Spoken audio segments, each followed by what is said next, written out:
দুর্নীতির বিরুদ্ধে zero tolerance নীতি নেবে বিএনপি। রাকিব হুদা আওয়ালের বিচার এবং শাস্তি হওয়া উচিত মন্তব্য করেছেন রিজভী। 8 আগস্ট দ্বিতীয় স্বাধীনতা নষ্টের ছাড় দেওয়ার এবং বিপ্লব বেহাতের কর্মযজ্ঞ শুরু হয়েছে, এমনটাই মন্তব্য করেছেন সার্জিস আলম। প্রধান উপদেষ্টার সঙ্গে সিইসি সাক্ষাৎ। এতক্ষণ শুনছিলেন সংবাদ শিরোনাম, এবারে বিস্তারিত। সাবেক 3 সিইসি হলেন 2014 সালের নির্বাচনে তৎকালীন সিইসি কাজী রকিবউদ্দিন আহমেদ, 2018 সালের নির্বাচনে তৎকালীন সিইসি একেএম নুরুল হুদা এবং 2024 সালের নির্বাচনে তৎকালীন প্রধান নির্বাচন কমিশনার কাজী হাবিবুল আওয়াল। এরা গণতন্ত্র ধ্বংসকারী, এদের আইনসঙ্গতভাবে বিচার হওয়া উচিত এবং শাস্তি হওয়া উচিত বলে মন্তব্য করেছেন বিএনপি সিনিয়র যুগ্ম মহাসচিব অ্যাডভোকেট রুহুল কবির রিজভী। বৃহস্পতিবার নয়াপল্টন সংবাদ সম্মেলনে দলের কর্মসূচি ঘোষণাকালে তিনি এই মন্তব্য করেন। 24-এর গণঅভ্যুত্থানের স্মরণে 1 বছর পূর্তি উপলক্ষে বিভিন্ন কর্মসূচি ঘোষণা করে বিএনপি। রিজভী বলেন, মানুষের অপদস্থ হোক সেটি আমরা কখনো করব না। মানুষের অপরাধ থাকলে তার আইনসঙ্গতভাবে বিচার হবে, ন্যায্য বিচার হবে, সে যেন উপযুক্ত বিচার পায়। সাবেক সিইসি নুরুল হুদা, রাকিব, হাবিবুল আওয়াল তারা দেশের গণতন্ত্র ধ্বংস করেছে, দেশের গণতান্ত্রিক প্রতিষ্ঠানগুলোকে ধ্বংস করেছে এবং তছনছ করে শেখ হাসিনার ক্ষমতাকে পার্মানেন্ট করার অপচেষ্টা চালিয়েছে। এজন্য শুধু আমরা ধিক্কার ও ঘৃণা জানাই না, এদের বিচার হতে হবে, অবশ্যই সেটা আইনসঙ্গতভাবে। শেখ হাসিনা যে পথ দেখিয়েছে আমরা সেই পথে যাব না, আমরা যাব গণতন্ত্রের পথে, আইনের পথে। এজন্যই তো আমাদের 16 বছরের আন্দোলন সংগ্রাম। আইন হাতে তুলে নেব না। কেন আমরা একজনকে ঢিল বা ডিম ছুঁড়ে মারব, গলায় জুতার মালা পরাবো? সে অন্য দলের হোক, তার অপরাধের ন্যায্য বিচার হতে হবে। সাবেক 3 নির্বাচন কমিশনার গণতন্ত্র ধ্বংসকারী, অবাধ সুষ্ঠু নির্বাচনকে তারা মাটি চাপা দিয়েছে। কাউকে লেলিয়ে দিয়ে বেআইনিভাবে রাস্তার মধ্যে যাকে তাকে আঘাত করতে হবে না, এটা আমরা করব না। তিনি বলেন, আমরা গেল 16 বছর কখনো খেতে পেরেছি, কখনো খেতে পারিনি, অধিকাংশ দিন ঘুমাতে পারিনি, রাতের পর রাত আমাদের এইভাবে জীবনযাপন করতে হয়েছে। গুম খুনের প্রতিবাদ করতে গিয়ে কতদিন রিমান্ডে ছিলাম তার হিসাবও নেই। সন্ত্রাসী, মাদক কারবারিদের সাথে আমাদেরকে কারাগারে রেখেছিল শেখ হাসিনার পুলিশ। তার পরিবারে ছিল একচ্ছত্র অধিপতি, তার ছেলেমেয়েরা ছিল রাজপুত্র কন্যার মতো এদেশকে চালিয়েছে। ইচ্ছামতো জনগণের টাকা লুটপাট করেছে, সেই টাকা পাচার করে তাদের উত্তর প্রজন্ম যাতে সুখে শান্তিতে থাকতে পারে সেই কাজ তারা করেছে। এজন্য দুবাইয়ে দেখা যাবে যত অট্টালিকা সব আওয়ামী লীগের নেতাদের, অথবা কানাডায় অথবা সিডনিতে। তিনি বলেন, শেখ হাসিনা বলতেন তার কোনো সম্পত্তি নেই, কিন্তু দেখা গেল পূর্বাচল সিটিতে তার নামে, তার মেয়ের নামে, তার ছেলের নামে, ভাগ্নির নামে এবং ভাগ্নির নামে 10 কাঠা করে প্লট। দুদকের তদন্তে বের হয়ে এসেছে শেখ হাসিনার কোথায় কোথায় সম্পদ আছে তা একেবারেই স্পষ্ট।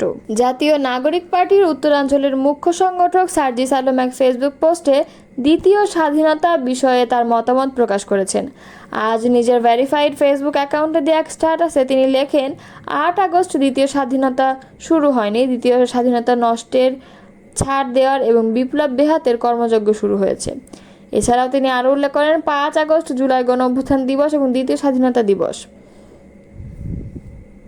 অন্তর্বর্তী সরকারের প্রধান উপদেষ্টা অধ্যাপক ডক্টর মোহাম্মদ ইউনূসের সঙ্গে সৌজন্য সাক্ষাৎ করেছেন প্রধান নির্বাচন কমিশনার এএমএম নাসির উদ্দিন।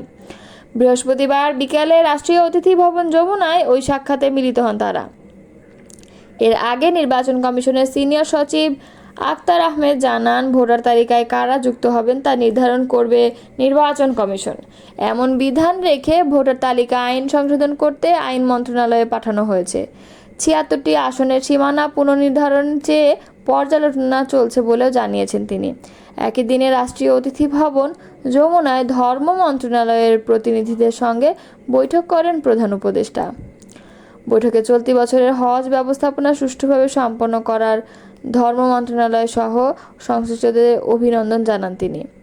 এছাড়াও আগামী বছরের হজ ব্যবস্থাপনা যেন নির্বিঘ্নে সম্পন্ন করা যায়, এখন থেকে তার প্রস্তুতি শুরু করতে ধর্ম মন্ত্রণালয়কে নির্দেশ দিয়েছেন তিনি। বিএনপি ক্ষমতায় গেলে দুর্নীতির বিরুদ্ধে জিরো টলারেন্স নীতি নেওয়া হবে বলে জানিয়েছে দলটির যুগ্ম মহাসচিব শহীদউদ্দীন চৌধুরী অ্যানি। তিনি বলেন, দুর্নীতি, দুঃশাসন আমাদের সমাজ ব্যবস্থাকে ধ্বংস করে দিয়েছে। স্বাধীনতার পর থেকে দেশের প্রশাসনের লাল ফিতার দৌরাত্ম্য দেখে আসছি কম বেশি।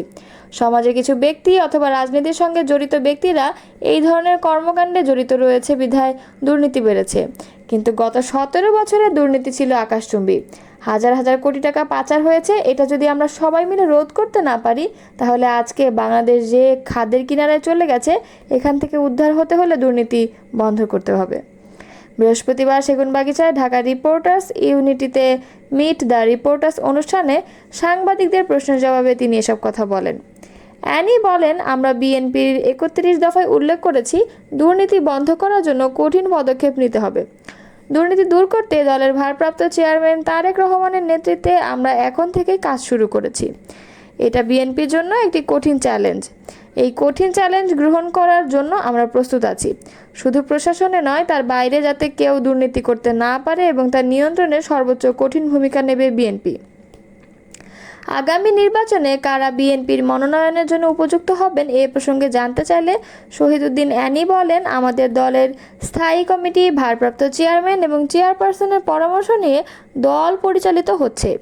তাদের কাছে অনুরোধ করেছি, সারা দেশে নিজস্ব জরিপের মধ্য দিয়ে যিনি সবচেয়ে জনপ্রিয়, এলাকায় নির্বাচন করার জন্য উপযোগী হবেন, দীর্ঘদিনের রাজনৈতিক অভিজ্ঞতা রয়েছে, ত্যাগী, তাকেই দল বাছাই করে নেবে।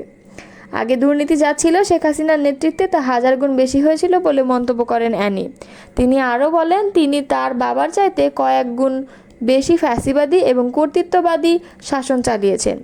এরশাদের চাইতে কয়েক শত ডিগ্রি বেশি ফ্যাসিবাদ ছিলেন তিনি। আমরা এরশাদকে স্বৈরাচার বলি আর হাসিনাকে ফ্যাসিবাদী বলি। তিনি আরও বলেন, পাশাপাশি প্রেসিডেন্ট জিয়াউর রহমানের রাজনীতি দেখেন। তিনি উন্নয়ন এবং নিজস্ব কর্মসূচি দিয়ে রাজনীতি করেছেন। তিনি স্বাধীনতার ঘোষণা করেছেন, তখন তার বয়স কত ছিল, আর যখন মৃত্যুবরণ করেন তখন তার বয়স কত ছিল। 71 থেকে 81 এই 10 বছরের মধ্যে মাত্র 3.5 বছরের ক্ষমতায় ছিলেন জিয়াউর রহমান এবং বেগম খালেদা জিয়ার রাজনীতির মধ্যে কোনো ফ্যাসিবাদী বা কর্তৃত্ববাদী রাজনীতি ছিল কি না সেটাও দেখেন। বিএনপি কখনো ফ্যাসিবাদের ভূমিকায় ছিলই না। 2001 থেকে 6 সাল পর্যন্ত বিএনপি রাষ্ট্র ক্ষমতা থাকাকালে অনেক ষড়যন্ত্র হয়েছে বলে দাবি করেন শহীদুদ্দিন অ্যানি। তার নামে নানা অপপ্রচার করেছে, হাওয়া ভবন দিয়ে তার রাজনৈতিক ভাবমূর্তি নষ্ট করতে চেয়েছে, যাতে তারেক রহমান তার নিজস্ব চিন্তা চেতনা দেখাতে না পারে। বিএনপি ক্ষমতায় গেলে বহির্বিশ্বে বাংলাদেশের ভাবমূর্তি উন্নয়নে কী ধরনের উদ্যোগ নেবে জানতে চাইলে অ্যানি বলেন, বিদেশে আমাদের বন্ধু থাকবে, প্রভু থাকবে না। জিয়াউর রহমান সার্ক গঠন করে রেখেছিলেন। আমাদের পার্শ্ববর্তী 7টি দেশ মিলে এটি একটি অ্যাসোসিয়েশন। যে কোনো সময় আলাপ আলোচনার মাধ্যমে সুন্দর সমাধান হয়ে যায়, কিন্তু বিগত আওয়ামী লীগ সরকার সার্ককে পুরোপুরি অকার্যকর করে দিয়েছে। সাংবাদিকদের আরেক প্রশ্নের জবাবে বিএনপির এই যুগ্ম মহাসচিব বলেন, তারেক রহমান খুব শিগগিরই দেশে ফিরবেন। তার ফেরার জন্য লন্ডন ও বাংলাদেশের প্রস্তুতি চলছে। তাকে বরণ করে নেওয়ার